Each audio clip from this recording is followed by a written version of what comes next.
Hey everyone, Agent Slumber here, and today I'm proud to present the new video series From Beginner to Heroic, Volume 1, Threat Assessment. Let's go! This is the chapter overview for today's video. I'm not going to go over everything here right now. We'll dive into it in a second. As you can see, we're going to talk about all kinds of ways to look at the board state and see what's the best way to deal with it. And then at the end, we're going to have some examples and situational practice where I'm going to show you some real situations from games, and we'll try to think together on how we can solve them. Okay, chapter 1, can you win? So there's no need to assess or deal with any threats on the board if you can win the game, right? Sounds pretty simple. Which is why the first thing that you should check at the start of each turn is if you can win. Missing lethal can happen, don't let it happen to you. There's really not a lot more to say about this. It's just look at the board at the start of each turn before you even think about what to deal with. And if you can win the game, then that's what you should do. A lot of times we are so concentrated on trying to think about how we deal with this minion, how we deal with this side scheme, what happens if the villain attacks us, but we just miss that we can win the game if we look more closely. So don't let it happen to you. Chapter 2, assess loss conditions. What happens if you can't win this round? Take a look at what can lose you the game. Will the villain be able to defeat you when he attacks? Will the villain be able to complete his last main scheme when he schemes? Or are there any special loss conditions in specific scenarios that you need to think about? It's the first thing that you should be aware of when you think about how you can lose. If you are in hero form, if the villain attacks you and you die, you need to make sure that doesn't happen. You need to play an ally, you need to do maybe stun the villain, you need to do anything in order to stop that. If you can scheme, then you should be careful not to flip to alter ego mode. And I have this asterisk here for more advanced players. You should consider encounter cards that can show up that will cause a loss. Cards like Advance, which will cause the villain to scheme, or cards like Assault and Gang Up, which will cause the villain to attack you. So if you are new to the game, I recommend not thinking too much about this. It will probably overwhelm you. Just look at the immediate threats on the board. But if you're a bit more advanced, you're already playing expert maybe, and you have some experience playing the game, then yeah, definitely think about what happens if one of these cards show up during the villain phase. Chapter 3. Prioritize immediate threats. You should first take care of what could immediately lose you the game. So, if you could be defeated, you should heal. Maybe you should flip to alter ego, play an ally, stun the villain, kill minions, anything that you prevent you from being defeated. If the main scheme could be completed, you could thwart, confuse, or do any other action that would help you in that way, maybe changing to hero form. That's pretty simple. I don't think I have a lot to add on this, but obviously before you look at anything else on the board, you should prioritize the immediate threats that could cause you to lose the game. Chapter 4. Address slow building problems. After removing the immediate threats, you should take care of what could slowly cause the most problems. So I think, in my opinion at least, the things that are the most dangerous are hazard icons, which will draw you another encounter card each turn, and minions and attachments that could build up in power, right? These should be your first priority to take care of. For example, if there's a minion that gains attack every time he attacks, then that's something you should deal with earlier rather than later, because it might not affect you a lot now, but it could definitely be a problem in the future. After these, the second priority should be just regular minions, acceleration tokens, and acceleration and amplify icons, right? These are things that are bad, but usually not as urgent as the ones we talked about above. And crisis icons are a bit special, right? They can be either urgent or the last thing you should deal with. It really depends on the situation. If the main scheme is about to complete, then definitely crisis icons are super urgent, right? If you still have a lot of time and a lot of threat left on the main scheme, then you can really ignore crisis icons and deal with anything left on the board. Chapter 5. Quick wins over big challenges. It's usually better to remove a small problem rather than work your way to solve a bigger problem. So I have an example here. Let's say we have these two minions on the board. We have Senyaka and Fabian Cortez. This guy has 3 health, right? 3 attack and piercing. He's rather easy to deal with, right? And once you deal with him, you remove 3 attack from the board or 1 skin. So easy to deal with, and it's just a quick win that would make your life a lot easier. If you decide to deal with Fabian Cortez instead, yeah, he can be more dangerous, right? He has Villainess, and when he attacks all schemes, he can deal a lot of damage or put a lot of threat on the main scheme. However, when he is defeated, you have to discard cards from the encounter deck until an Acolyte minion is discarded and put it into play. So even if you deal with him, which is already harder than dealing with Senyaka because he has 1 more health, you're just gonna get another minion. And instead of solving your problems, it's just gonna make it about the same level as it was before. So you spend more resources, but you stay in the same level of danger zone. So I'm not saying not to deal with Fabian Cortez if you can kill him and maybe clear the board after, but if you have the resources to just deal with one of them, dealing with Senyaka is probably the right choice. And this goes about everything that could happen on the board. If you can clear a side scheme that is annoying and it's just thwart 2 and remove it, but you have another side scheme which is more annoying, but you have to remove 6 threat to remove it, but you can't do it all this round, you have to just remove 4 this round, then yeah, clear probably the easier one first. Again, use your judgment. It's not always the case, but that's the general rule that I go by. Chapter 6. It's okay to take a risk. It's often better to take a chance and ignore a problem that only might get worse, and instead deal with a problem that will 100% cause issues now. Let's take an example here. If the only way for you to lose the game is pulling Advanced out of the encounter deck, it might be better to take care of that minion or side scheme instead of thwarting the main scheme. What do I mean? Let's discuss it for a second. Let's say that you are in a pretty bad spot where if Advance comes out, which will cause the villain to scheme, you're going to lose the game. And your options are between thwarting the main scheme so that Advance coming out won't lose you the game, or dealing with some really annoying minion or side scheme that will keep adding damage and threat and make your life really difficult.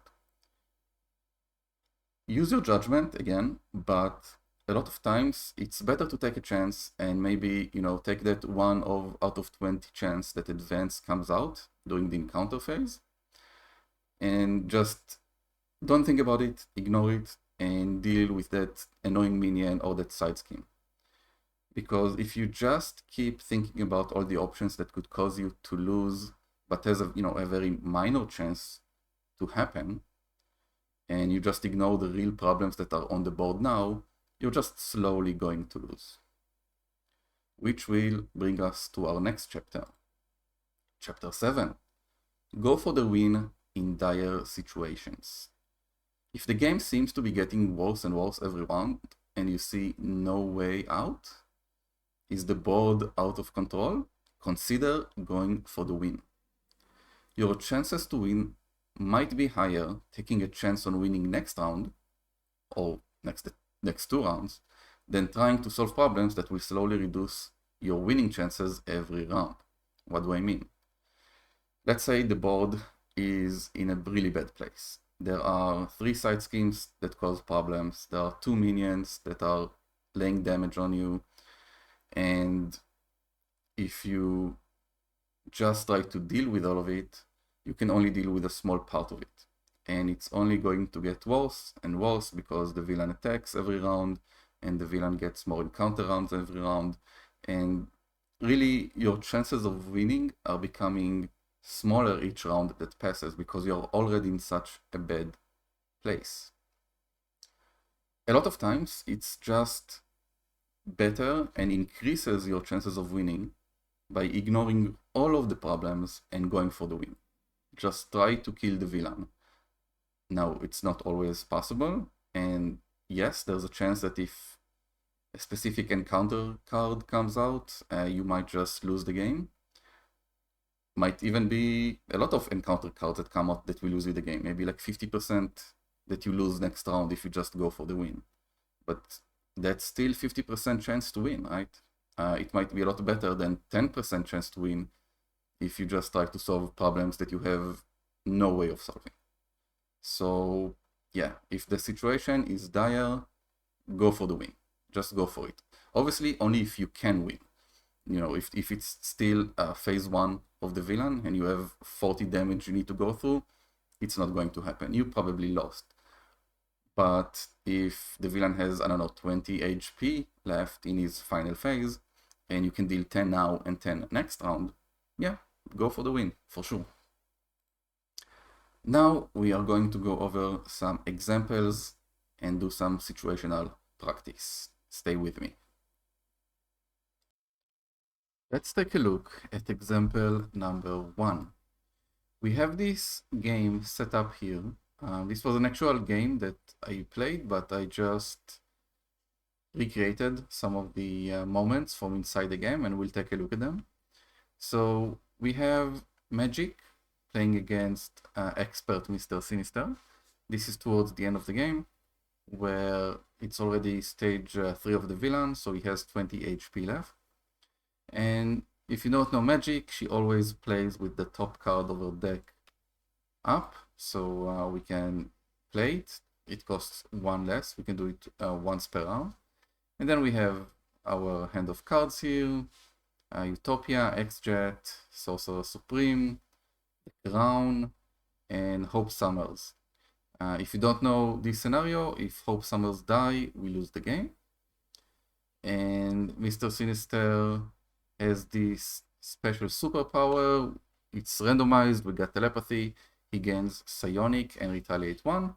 And if this main scheme advances, we don't lose quite yet, but we get another superpower, which is really, really bad. Okay? Now we have a side scheme in play. This is Magic Nemesis side scheme.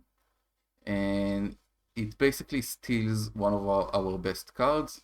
It's called Limbo, and it has an amplify icon, which is very annoying. So we have here on the right, all the different seven different stages of how you should approach threat assessment. So let's go over them. First of all, can you win the game? So we have 20 HP that the villain has that we need to go through. Right, we can deal maybe half of it or so. She can deal around 3. I can deal another 2. That's like 5. We have an ally we could use, some upgrades, so around 10 damage maybe. So no, we cannot win the game right now, unfortunately. Let's assess our loss conditions. The main scheme is about to advance, but it's not the last one, so we're not going to lose the game if it advances. It is very bad, but we're not going to lose the game. However, we can die if Mr. Sinister attacks, right? So we have 5 HP left. If he attacks, right now in this board state, we can definitely lose the game. It has an extra boost icon, so even 2 boost icons from the card here would kill us.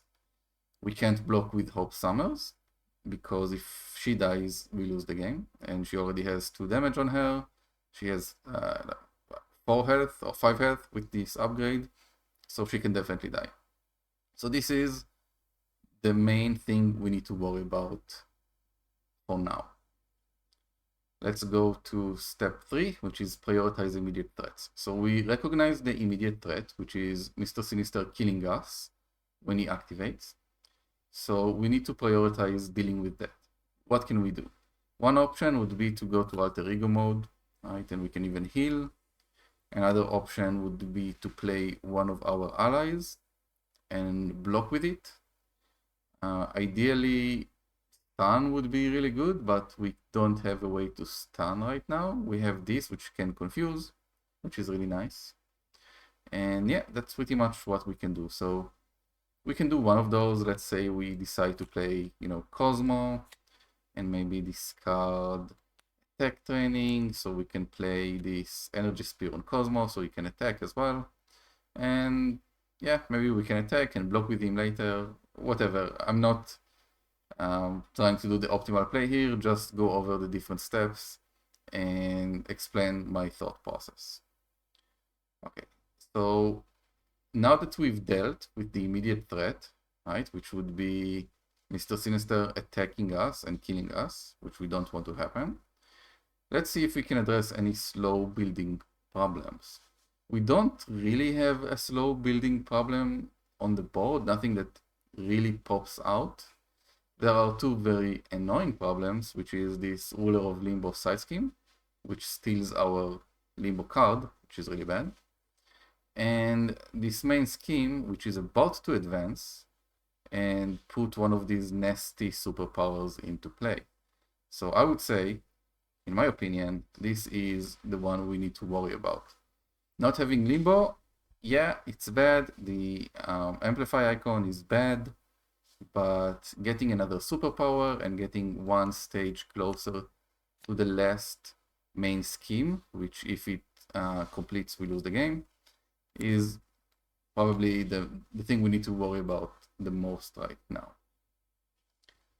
5, quick wins over big challenges. It is definitely a quick win to just remove the main threat here, and it's much easier than trying to remove 7 threat for this side scheme, and it actually is more important as well, so it's a rather easy choice, I would say. I don't think we need to talk about step 6 or 7, so I'm gonna just ignore them for now, because we don't really need to take a risk. It's going to be rather easy here, and we don't need to go for the win. We're not in a dire situation. There is one thing we need to think about. Let's say Mr. Sinister attacks, right? Let's say we decide to block with Cosmo here. Cosmo dies, and then he, in the encounter card phase, he gains something like Gang Up, right, or Assault, and decides to attack us. Then we are in problem, in trouble again, right? I guess as an emergency, in that situation, we could just block with magic. It's not something we want to do, but it is possible. Okay, I think that's it for situation number 1. Let's move on to the next one. Situation number 2. We have pretty much the same board state, very similar, but we also have this slab minion. It has toughness, and it says forced interrupt. When slab attacks, place 1 growth counter on him. Slab gets +1 attack for each growth counter on him for this attack. So I'm not going to go over all the 7 steps again, but we still want to prevent this from advancing, right? Because this is pretty bad. But now we also have a slow building problem. If we don't deal with him, he is going to become powerful, deal a ton of damage, and we're going to have an issue later on. So in step number 4, this is something you need to check and make sure you address it. Even if you don't address it this round, you should definitely make sure to address it next round. And situation number 3. Again, very similar board state, but this time we also added this captive Hope, which says Hope Summers cannot ready, so she's exhausted, right? Because it says when revealed, exhaust Hope Summers. So now you can't use her, which is also a pretty big issue. So if I was in this situation and I had to prioritize what to take care of next, the first thing would be obviously not to die to his attack, so I would have to play a minion. The second thing would be to either take care of Captive Hope, Slab, or this main scheme. In my opinion, the main scheme is the worst one, because getting another superpower is very, very bad. It's going to make the rest of the game very difficult. Now you have Slab and you have Captive Hope. On the surface, I would say Slab is more important to deal with because he is building up and he will slowly deal a ton of damage. However, since we don't really have an extremely good way to deal with him, and dealing with Captive Hope is much easier, I would say this is one of the cases of quick wins over big challenges. Take care of this first, and then next round take care of Slab when it's much easier to do. I hope this makes sense. Let me know if you have any questions about the video or any questions in general. If you have any ideas for topics you would like me to cover during the next episode, let me know. And please don't forget to like and subscribe if you enjoyed the video. I will see you guys next time.